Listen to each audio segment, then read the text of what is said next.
Okay, can I bring you back? It's one of the things I love about doing this exercise is most people would much rather and have a lot more energy to talk about their dreams and their hopes than listening to a speaker. So, I understand that. And it's always wonderful. The energy level just picks up when we do this and people are talking and sharing with each other. But the reason I like to do this exercise is how are you going to make those dreams come true?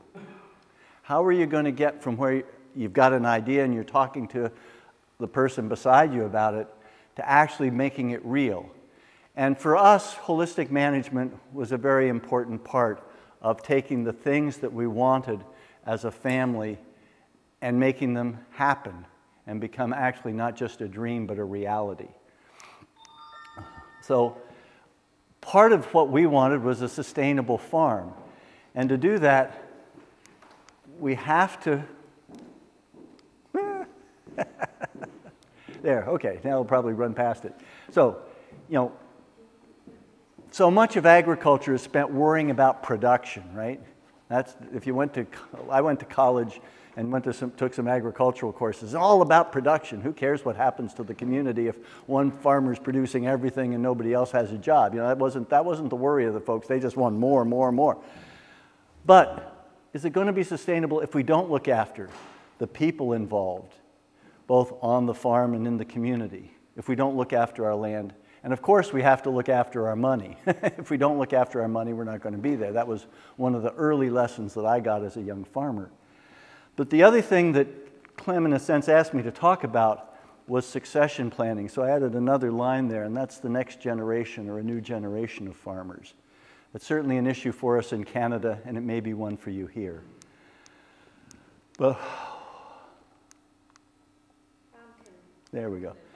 But well, if I'm clicking here and it doesn't seem to work, but if we don't look after, if we don't look after the finances, we won't be successful.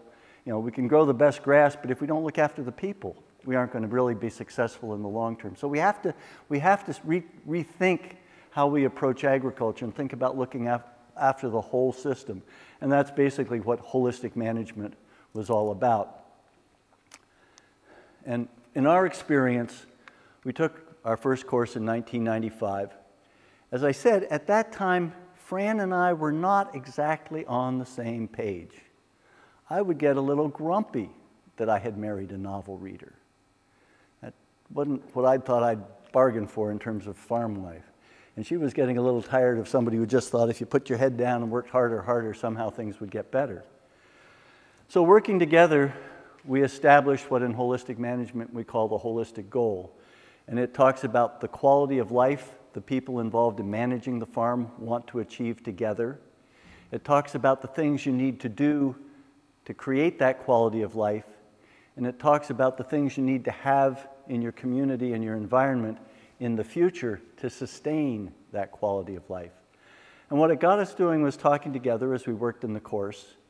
And I realized that Fran really didn't want me to work to death, that we needed to figure out some way that the qualities we wanted in our lives were shared. And we also involved our daughters, who at that time were 13 and 11, and got some insight from them as to what they enjoyed about the farm, but also what they felt was missing. And they were very clear on it. There were a lot of things they liked about the farm, which was very reassuring to us as farm parents. But they also said, we would really like to take a summer holiday so that when we go back to school in the fall, we can talk about our summer holiday like all the other kids in our class. And as a farmer in Ontario, you've got spring here right now. And I understand you had fall into December. Right now, we've got -10, -15, -20, this much snow. Our summers are wonderful, but they aren't long. So I always thought a farmer couldn't possibly take a real holiday in the summer. We'll talk about that later. But it was very interesting to have them identify that as one of their big quality of life issues and concerns. But for Fran and myself, it got us back on the same page. And we started using the various planting materials, and there are a lot that have been developed. And one of the interesting things that came out of doing that was we took a look at our farm workload. and we discovered that there were a number of months when the two of us were planning to do 4 people's work. When you looked at all the different little enterprises and the different work we were planning to do in that month. And it really helped us see why sometimes we were biting each other's backs and not very happy with each other and were overtired. And it helped us look at how could we adjust the workload? How could we take what we're trying to do in this month and maybe split some of it over to here where we've got less happening? And there's some things we just really should not try to do. So it really helped us get a handle on that. And the other thing was with the planned grazing charts. I'd been trying to do some form of rotational grazing for a number of years, and I tried writing notes on paper and having notes in books and stuff, and could never find what I was looking for when I needed to, and it was really awkward. With the planned grazing charts, it became really easy to see where I'd been, where I could go, what sort of recovery times I had, and it was really helpful. In addition to which, I could also plot out where I thought things should go over a period of time so that somebody else could do the moves, which started to open up the possibility of a summer holiday. And so, clicker. This was my idea of what farm kids did in the summer. They looked after the chickens. It's our older daughter on the left with the roasting chickens in hutches, and our younger daughter on the right. And there's a nice winter holiday, going skiing in our own woodlot, not too far from home. But hey, we're not working on the farm. But that was sort of my idea of what you could do at the time. But with the holistic management, another thing is it challenges you to be creative and think outside your old paradigms or your old box or your old ruts. And so after taking the course in 1995, Fran and I said, well, wouldn't it be interesting to try and meet our daughter's quality of life concern about a summer holiday? We said, what if we tried to take off the month of August? And we started using the holistic management planning tools to back up, well, what do we need to do to be away in August? We need to have these things happening. And we backed it up, and because this is going to try and get through a whole bunch of stuff, we'll go cut to it. I think one too fast here. You and I both did it. We ended up spending the month of August in British Columbia, which is a lovely province, and these folks can tell you more about it because they're woofers from BC. But one of the other things that I really loved as I learned about holistic management and the concepts of it was the fellow who originated it, and we'll get to him, Alan Savory, said, you make the best plan you can, but farming's really complex, and you better expect that it's not going to work perfectly. So you need to expect that your plan's going to go off the rails, and you need to replan. The fact that your plan isn't working perfectly is not a bad thing. It's not your fault. You're not a failure. It just means you've got to adjust. And that was very liberating for me, because in my first years of farming, all my plans had run into brick walls, hadn't worked very well at all, and I'd just given up on planning. As I say, I thought if you just worked harder, forget the plan, that's a waste of time, just work harder, and everything will be fine. So one of the replanning things that we had to do on this August trip is partway through this planning process, our older daughter got accepted in a French exchange program and she was going to go away for 3 months. But her French exchange student was going to come to Ontario at the end of the first week in August when we planned to already be in British Columbia.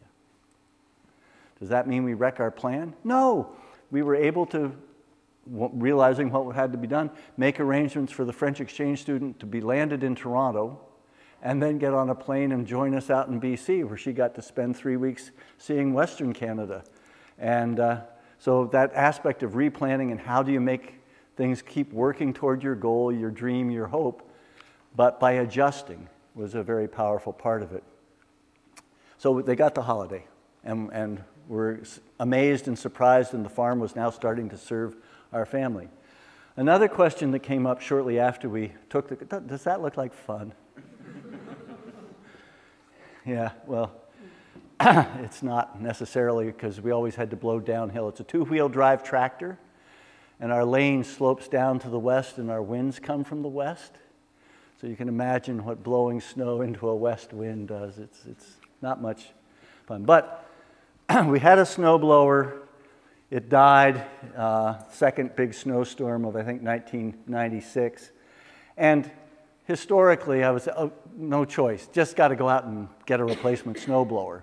Not the best time to get a replacement snowblower. Really good time is at an auction sale in July. That's a good time to buy a snowblower.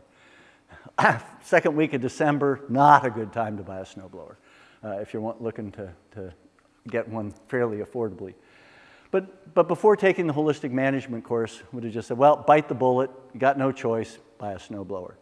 But because holistic management says use creativity, brainstorm alternatives, think about things, and why are you doing the thing in the first place? What's the root cause of your need for a snowblower, right? So before we rushed out and spent money on a snowblower, we sat down and said, well, what are our options? Why do we need the snowblower? Well, because we get snow in our lane and we've got some, we'd like to get town now and then. And for the first 5 years on the farm, we had left our vehicle at the end of our long lane because we didn't have a snowblower or anything else, and we didn't have kids that we were trying to get back and forth either. But nobody in the family except me was very keen on leaving the vehicle at the end of the lane still. We did check into, could we hire a neighbor to come blow the snow? He wasn't very keen on our long lane. He already had a number of people he was blowing snow for. And we considered some other options, and one of them was that we have an Amish community around us who use horses and used a horse-drawn snow scoop. And so we tested it and put it through. Holistic management also has a series of testing questions that you test your decisions with and using. And we put them through it, and it turned out that the horse-drawn snow scoop actually came out really well. And the difference between it and a snowblower saved us the cost of our holistic management course that we'd taken the year before. But, click on, where it really shone was on energy use, because we already had the horses and they ran on homegrown fuel, and the tractor certainly didn't. And on community, because sometimes when we're away, our Amish neighbors do our chores, and they could use a horse-drawn snow scoop where they couldn't use a tractor. The Amish, do people know who the Amish are? Yeah, okay. So they aren't very keen on using your tractor unless they're not yet in the church, and then they'll be happy to use your tractor and your chainsaw. But, that was just a real tangible example to us to how thinking outside the box and using creativity and brainstorming helped us think of solutions we'd have never thought of before. So, carry on. So the other thing where it really helped us was in the financial planning sector, and we'll talk a little bit more about some of, from my perspective, key aspects of the financial planning. But it helped us think about the fact that if we were going to try and be both of us full-time on the farm, which was our goal at that point, one or both of us had been working off the farm part-time or full-time in the 20 years prior to this point, was we needed to have some more clearly defined enterprises and enterprises that could generate enough income that we could have our work on the farm.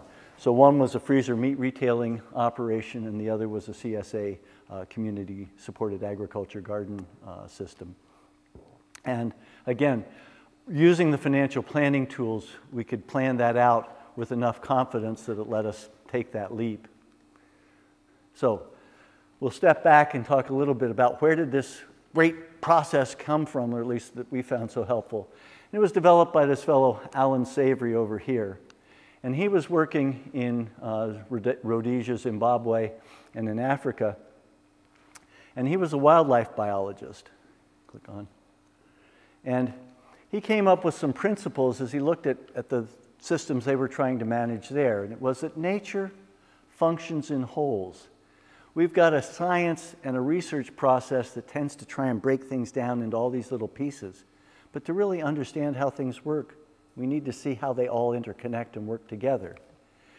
He also came to the realization that different environments respond quite differently to management.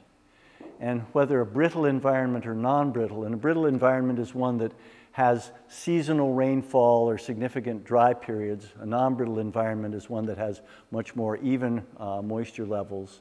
And we'll talk a little bit more about that later.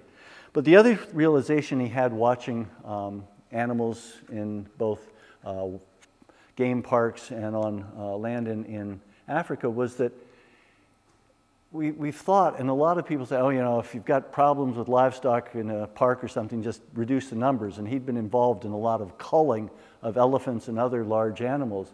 And he realized that actually livestock, and this, we were talking with some people before the program, this is a really important concept that we get out to the general public, is that livestock can improve land health. Because right now, we're getting bombarded with this idea that if we just got rid of the cattle, which are farting methane, but have a carbon cycle that's annual, we could keep driving all our big vehicles that are taking fossilized carbon and putting it in the atmosphere. Let's blame the cows. You know, let's blame the cows. That's the problem here. So his observation was that livestock could actually improve land health, but it had to be done in a way that mimicked the way livestock moved and were managed when they were being herded by predators. And then the other thing as part of that is that the time that animals spend on an area is far more important than the total number of animals. And that gets into the whole concept of grass recovery, which you had discussed so well in the film. So the brittleness scale, desert's very brittle, rainforest very non-brittle. But the thing that was significant about that is in a climate like this, I don't know. I mean, I'm the utter ignoramus when it comes to this area. You're the experts in it. But if you left a field alone and didn't do anything with it, what would happen here?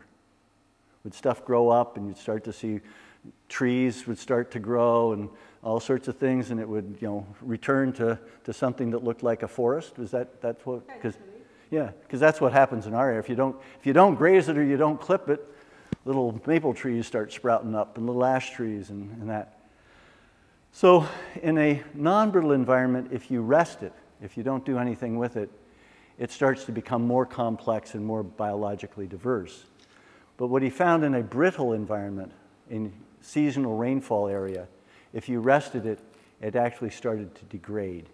And there are many national parks and monuments in the United States that have been fenced off and no livestock in them, that this is really well illustrated. And the other thing is that in those brittle environments, you know, on your soils, I expect there's a lot of biological activity at the soil surface. Stuff rots pretty quickly and manure disappears in that. But in a brittle environment, a lot of the biological community is walking around in the rumens of the animals for a good part of the year, because that's where the biological breakdown's actually taking place, is in the gut. So this was the kind of stuff he was working with in Rhodesia, Zimbabwe. And that was an area that had been set stocked for many years, and that was felt to be the kind of productivity you could expect from that area.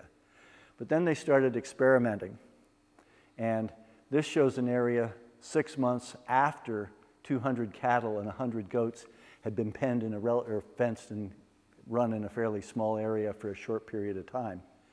And so that was 6 months later, and then 2 years after they'd been starting that kind of a grazing approach, this is what that area looked at. And if you go backwards again, Fran, take a look at the tree in the middle. Okay, one more. Go all the way back, yeah, to the bear. You see, there's the tree in the middle. Okay. Quite a difference in productivity. And one of the things, of course, is that this also means that when it does rain, the rain's not going to be running off that bare soil, but actually running in. So this was the sort of environment that Savory was working in. Go on. So his principles continued: define what you are managing so you have a clear sense of what is actually within your area of control or management. And then state what you want. Not what you don't want, not what you wish wouldn't be happening, but what do you want? Have a clear goal, clear holistic goal. He also felt that bare ground's public enemy number one. If you're trying to create a healthy biological system, bare ground is not. Bare ground does a lot of things poorly. And one of the things, as a farmer, I feel my job is to turn sunlight into substance. I'm trying to take sunlight and turn it into something of value. And it's very hard to do that with bare ground. if you've got something growing on it.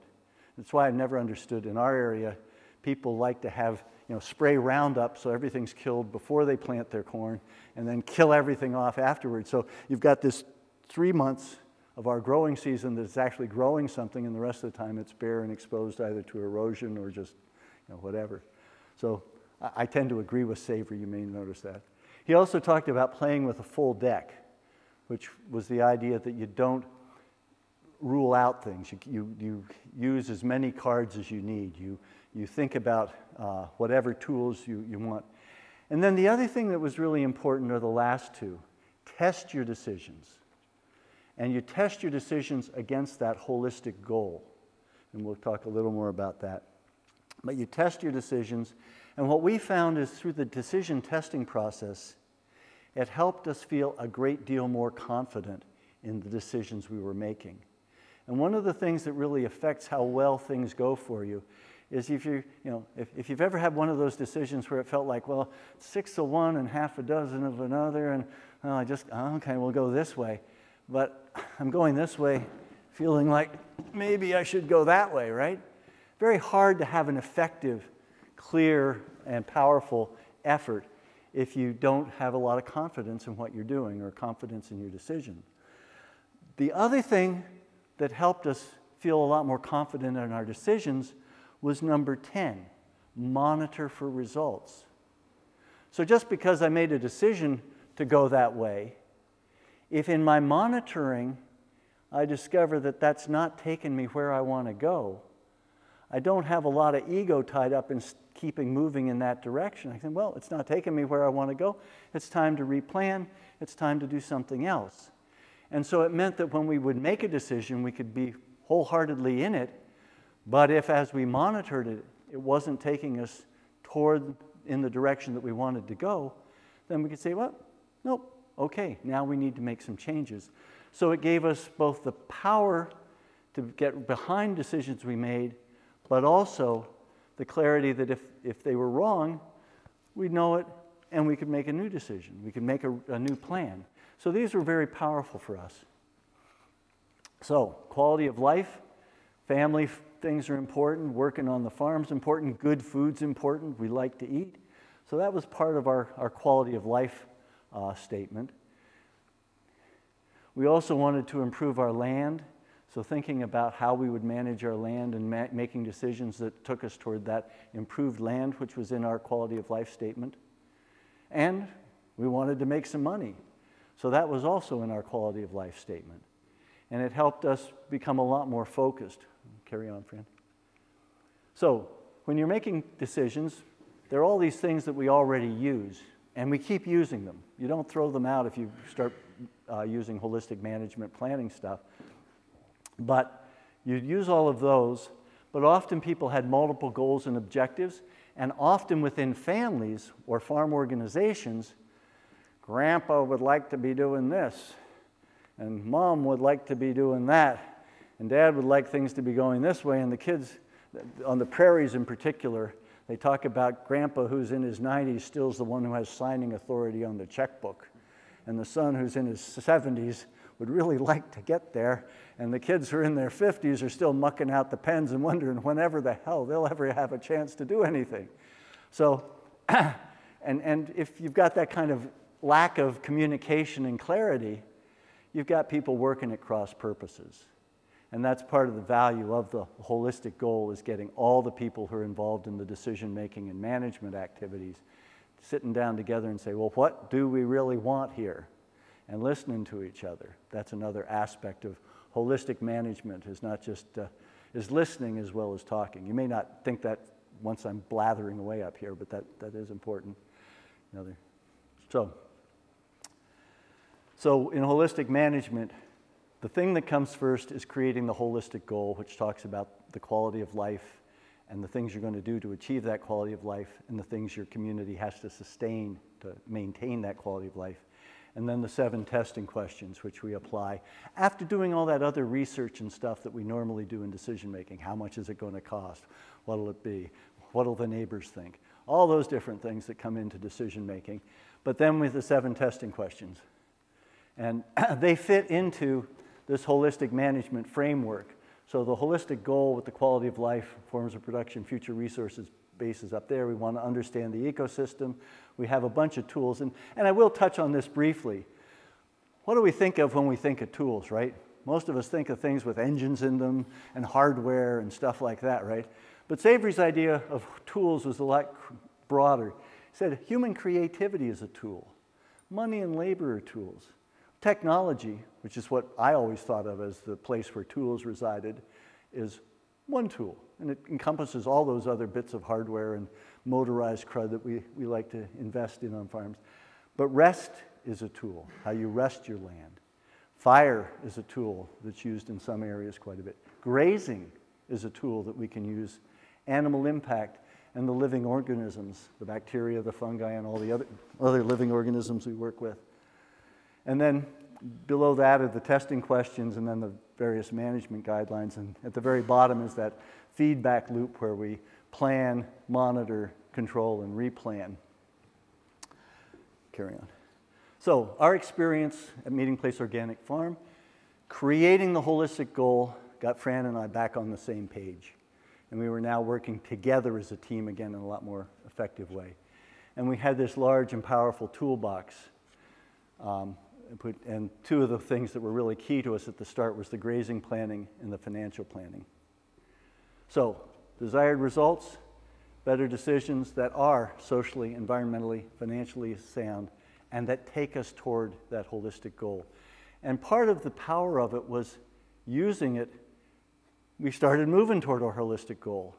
And I must admit that when we first started talking about taking a month-long holiday in August, I thought it was going to be the test that proved that holistic management wasn't going to really work. Because I thought, well, there's no way we can do that. But as we used the tools and did the planning and backed it up, I became convinced. So now here I am proselytizing and trying to convert you. Carry on. I think holistic stands for holiday. Holiday. Oh, there you go. Holiday management. There you go. Well, holidays can be really, really helpful because they let you step back and look at what you're doing from a different vantage point. And I'll tell you one of the really surprising, I still got a little time. Clem's not going to come out with the hook and get me off stage yet. Prior to the month-long holiday in August, we'd tried to get away for short periods in the summer.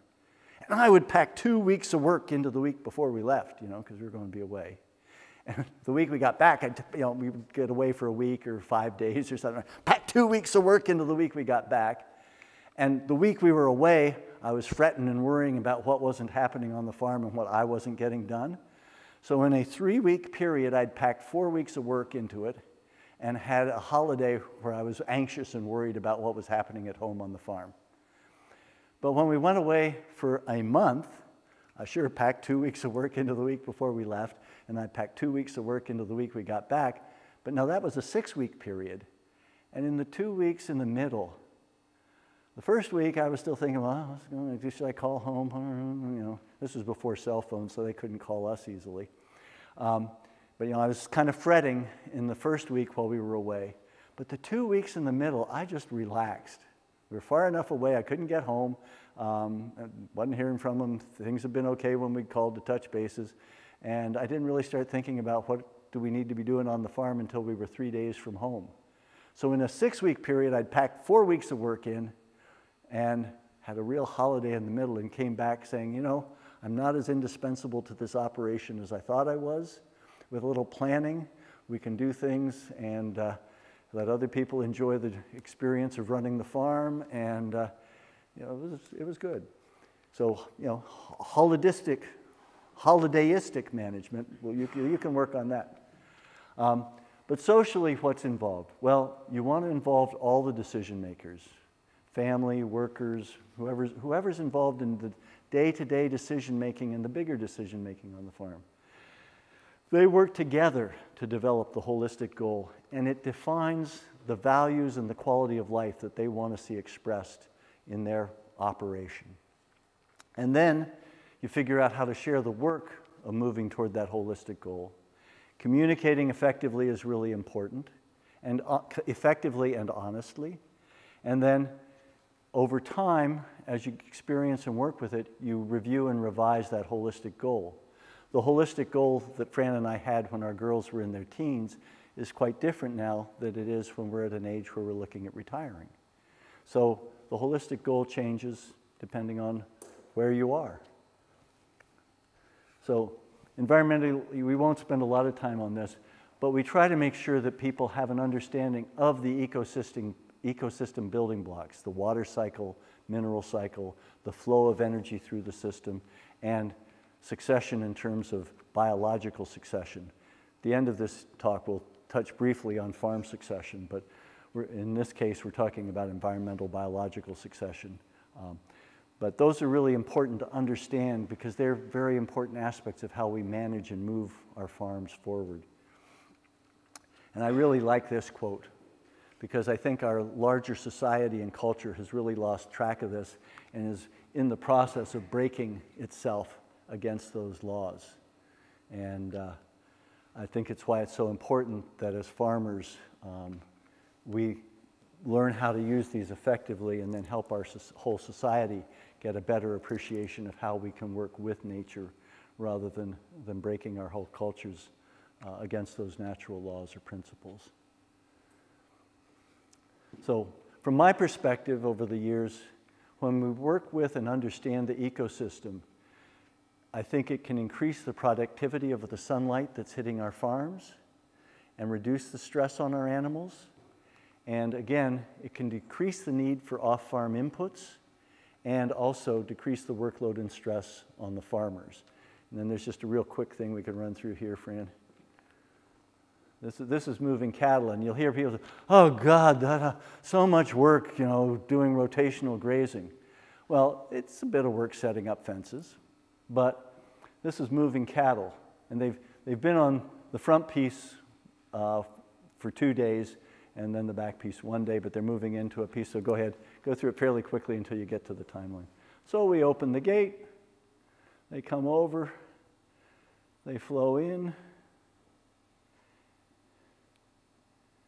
and the total time about a minute to move our, it's not a big herd, but certainly they know where they want to go, and they're happy to go there. The grass is greener on the other side of the fence, but if you move them regularly, they're willing to wait for you to open the gate. And then, last picture. Is that a water pipe? Yeah, there's a water pipe lying under the fence that's going this way back to a trough there. And tomorrow we'll be talking a lot more, or on Thursday we'll be talking a lot more about water pipes and troughs. But designing systems so that you can get water to small paddocks or large paddocks if you've got a lot of animals, but designing so that the water's with the animals and they can get to it is certainly good. So click. So there they are in their next piece, is grazing. And that stuff has had 64 days of recovery. The alfalfa's starting to bloom, and that was area that had been hay, so I really like it when your animals want to come toward you rather than run away from you, and that. So, in terms of the financial planning area, we're actually trying to really think ahead, think in the future, and plan the results we want, and then monitor and control and replan to achieve those financial results. And this is just a real simple little concept of how you go. But you start looking, you use your starting net worth and your ending net worth to see if you're making some progress in increasing your equity, and not just selling off your assets. Because selling off all your assets in 1 year can certainly improve your temporary cash flow, but it doesn't do real good things for your long-term survival. Then you plan your income, and you set your profit that you're planning to take first. How many people here hope to end up the year with a bit of profit? Because that was how we were certainly working. You know, well, profit was the last thing on our agenda when it came to our farm. So you set your profit as the first thing, and your profit is the first expense when you're looking at your expenses. So then we'll talk a little bit more about wealth-generating expenses and planning and sorting expenses. You do a cash flow, look at your ending net worth, and then the plan, monitor, and control are the important, those are the steps that we do in holistic management financial planning. So, yeah. So, what do people see? How many people see an old woman in that picture? Okay. Yeah. Anybody see a young woman? Okay. Well, they're both there. And this, if you look at this lovely chin line here with the little nose and the eyelash and the ear, you see a young woman. And if you look here and you see a big nose and an eye and a mouth and a chin, you see an old woman. And how many people can kind of switch back and forth and see both? And how many have seen this picture before? Yeah, okay. Yeah, it's not near as exciting as it was 40 years ago or 30 years ago. But anyway, the important part of that is the power of what we see and understand, or the power of our paradigms. And, for us, yeah, click on. One of the big planning paradigm changes in terms of financial planning was paying yourself first, planning a profit. Working in the future is certainly interesting, because for many of us, we discover if we actually had a profit, or if your planning year was January 1st to December 31st, somewhere around January 15th of the next year, if you got through the shoebox of expenses and income stuff, you discovered whether you'd actually made any money. Anybody still managing their farm finances that way? Not anymore, financial, holistic management. But if you do a monthly analysis of where you are in your financial plan, you got a good sense of where you're at as you're going along. Spending wisely, and we'll talk a bit about the weak link analysis, and I know the hook's going to be coming out pretty soon, but sorting expenses into wealth-generating, inescapable, and maintenance became a very significant part. And again, the planning, monitoring, controlling, and replanning. Carry on, friend. So hit it 6 times, since this isn't working. So one of the really powerful concepts or understanding that Savory came up with was that you should do a weak link analysis financially on each of your individual enterprises that make up the total of your operation. And he said, if you think of it, the chain of production is resource conversion, product conversion, money or market conversion. And so if you don't have the ability to convert sunlight into, grass or grain or whatever, you're lacking raw resources, then it's a resource conversion weak link. But if you've got lots of grass, but you don't have enough animals to turn that into a product you're going to sell, or you don't have a baler and a mower to turn it into marketable hay, or you've got lots of cattle, but they're sick and doing poorly, you've got a product conversion situation where you're not being able to produce enough of a product. And then, if you can't market that product, if you can't find a butcher who'll butcher your stuff, or you can't sell it for enough of a price to cover your costs, then you've got a market conversion thing. And his point was, each chain only has one weakest link. There may be lots of weak links, but only one weakest link.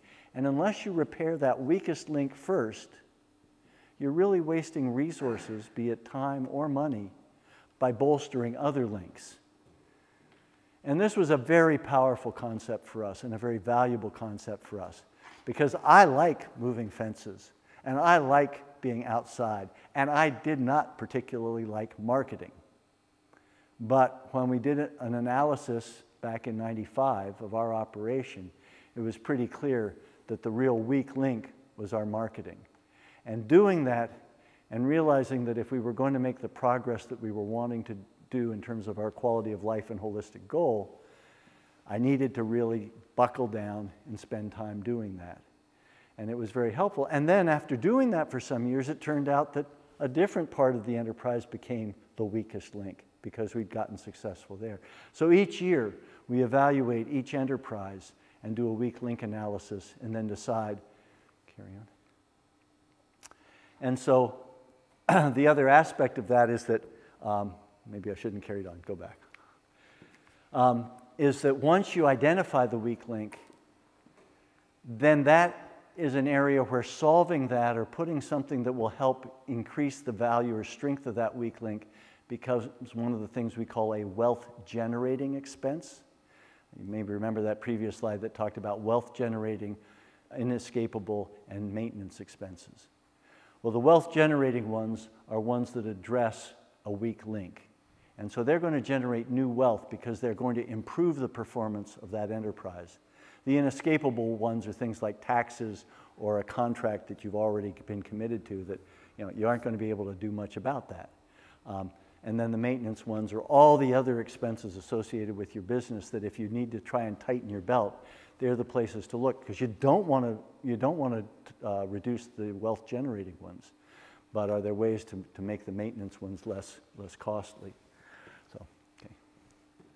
So these are the testing questions or guidelines. Cause and effect basically you ask if you've got a problem or you're trying to solve something. Are we really dealing with the root cause of this problem? We've got scours in the calves. Is the root cause that we didn't give them enough antibiotics? Probably not. So what are the root causes of problems? And we try and trace that back. There's the weak link analysis. It's not only a financial weak link analysis, but if you've got a problem, if you've got that scours, where's the biological weak link? Is it that they're not getting colostrum? Is it that we don't have a clean enough barn? What's leading the biology in that problem? And the social weak link is are there places where we're going to run into problems with the neighbors or within the family if we take a decision or do something? What are the risks? And the social weak link can be really helpful in that it helps you identify people you maybe should talk to before you do something and just make sure they're okay. When we were going to put up 2 large 5-kilowatt solar panels, we decided we really didn't want them in the perfect location, which was right in front of our house, because we didn't want to look at them day in, day out.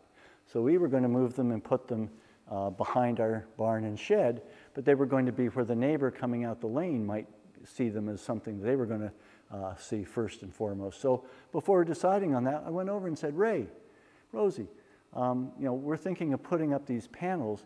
Do you have any, is that going to be a problem when you come out your lane? Are you going to be upset to see that we've got these solar panels? I said, no, that's okay. However, if their first intimation that they were going to get to look at solar panels every time they came out their lane was that they were there in their face, it might have been a different reaction.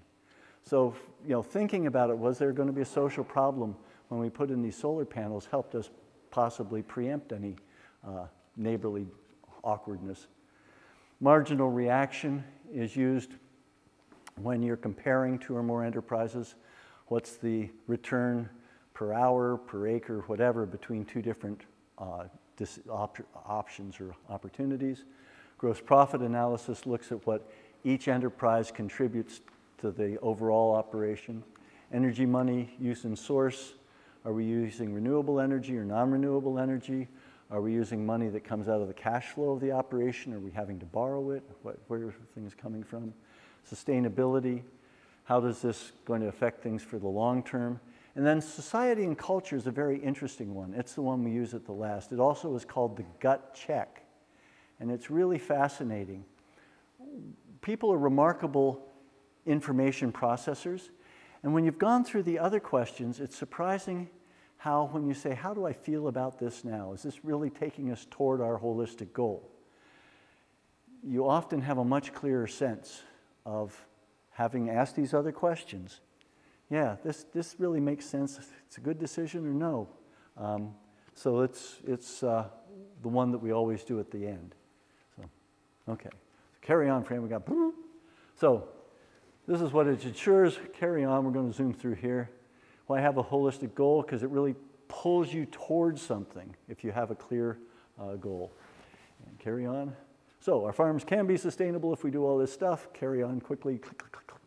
Okay. Cause now we're going to go and talk briefly about bringing in the next generation. Click. Click. So some of the things in the way that holistic management helped us. was first, it helped put our farm on a sounder financial footing. And if you're going to make a transition, you can't say, hey, have I got all this debt to give to you? Here, this isn't making any money. We've been living on equity for a long time, but here, you really want to do this, kid. So that's helpful because it's something we need to think about. But in addition, we'd worked together as a family. We talked about things, we shared our values, talked about our values. And we had a sense that you do need to involve everyone in the process. So it meant that in the process of the planning, we involved our daughter, who's not on the farm and has no interest in coming back to the farm, to try and come up with a plan that everybody was happy with. And we agreed on what our goals were in terms of family harmony and sense of fairness and things like that before we got into trying to design an actual succession agreement. Click. So, some things to do: talk to your partner or spouse, talk with your children. If the children aren't interested, then you're going to have to think about an alternative successor. I think it's a really good idea to develop clear goals or guidelines before you get into the nitty-gritty in terms of what kind of qualities you want. What are the big pictures? You want everybody talking to each other. You want them to get together at Christmas time and not try and stick each other with knives. But have a clear understanding of who all needs to be around the table. Certainly we've seen, in our area, seen some real disasters where mom and dad, or just dad, comes up with the plan, which he dumps on everybody, and not a happy time. And involve them. Click. So what are the challenges? Is there going to be somebody who's interested in taking over the operation? And the other thing that we certainly felt in our area, because land prices in our area are now in the $10,000 to $15,000 an acre range. And we certainly didn't pay that and certainly weren't making a living based on trying to service that kind of debt. So we felt it was important to figure out a transfer that doesn't burden the incoming successor with these non-farm, unaffordable prices, but also doesn't leave them with a temptation after, we got a call from our daughter. Ice storm, no power, the feed stuff wasn't working. If somebody had come in that afternoon and said, would you like to sell this $1 million farm that you got for $150,000? What a temptation, But we wanted to set something up that neither puts an incredible burden on them, but also doesn't leave them holding an incredible temptation because of artificial land prices. We could get into that in much more detail, but we won't today. But that to us was an important concern and a goal of our process in our family, was to set up something that felt fair to everybody, but didn't become an incredible burden. So, will there be a successor? Well, how are the children feeling about things? And this was one of the places where holistic management made a big difference to us, because I think they had been feeling, before we got into holistic management, that we were working, slaving, sacrificing for the farm. And afterwards, there was much more of a sense that the farm was working for us and that we were able to manage the farm. And I think it's given our younger daughter some sense that she can manage the farm to meet her goals in that. So carry on. So again, piece of advice: start young or start now. We have a saying, when's the best time to plant a tree? 20 years ago. When's the next best plant time? Today. And in terms of reforestation, but it's the same, I think, in terms of farming. Joel Salatin has a book called Family Friendly Farming, which I wish I'd read when our kids were young, because it really talks a lot about how to involve kids rather than turn them off and chase them away. You don't always need square corners or unbent nails on the chicken hutch. If they pound some over, that's fine. At least they're pounding and feeling good about it. But helping kids develop their management and decision-making skills, and giving them areas to manage or other people coming in. Because certainly our daughters made it clear to us that it's not easy taking over something that two of us had 30 to 40 years to develop and develop the skills for. So they need times and opportunities to come in. And The other thing is you need to start talking with your children or other potential successors well before you're wanting to retire. And you can do things that are creative, like developing some procedures manuals that talk about not only how to do stuff, but why you do stuff, so that if they figure out a better why, they can change them. Next. But the other thing that I think is important is, at least what we found, was when we were 55, we'd been having family meetings regularly. We'd had an annual meeting in January when we'd talk about the coming year and what people wanted to have happen in it as a family. And at 55, we said, in 10 years, we probably are going to be thinking about retiring. Are either of you interested in the farm? And they both went, ah! We're way too young to make that decision. It's way too much work. Because it's a huge commitment. And it forecloses other options. And one of the things of the current generation is they are bombarded by a whole lot of different options out there. But another valuable thing is to encourage people to get experience elsewhere, because if you only have experience of executive activities from the television set, you have no idea what your boss could be like. You really don't. Or what commuting in awful traffic is like. Or what breathing city air is like. Or all these other factors that if you don't have any experience of it, you have no idea of the wonders of where you are, because that's the water you grew up in and swam in. So it's really important, if possible, to get people to get out and get experience elsewhere. And the other thing that I think it's really important for parents to realize is that if at first they don't jump to walk into your shoes, or those manure boots that are cold and wet on some mornings, it's not necessarily a rejection of your life work. And you shouldn't feel rejected and get angry and hostile at that point. Because if your successor is going to do a good job, they really have to want to do this, and they have to have some fire and drive. And it may take them 10 years to realize that's what they want to do. And may never do it, in which case you have to find somebody else to be a successor. But at least in Canada, we have an old population of farmers, many of whom have given no thought to this at all. And if they don't start thinking about it now, their land is just going to be consolidated, and quite possibly by pension investment funds rather than people who are actively interested in the land and the kind of future that it could mean for their communities. And so it's tough stuff to talk about. It's worrisome stuff to talk about. None of us like to think about the fact that we're getting older and gray hair. The guy who looks at me in the mirror every morning looks so much older than I think he should. It's really tragic. But if we don't think about it and we don't face up to it, we're going to have an even worse situation than we have at the moment in terms of farmland, farm control, and the possibility of creating sustainable rural communities. So I think, is there anything else exciting on there, or have I gotten in the time available? Okay. So there you go. A whole lot of, anyway, I think you wanted questions and answers, right?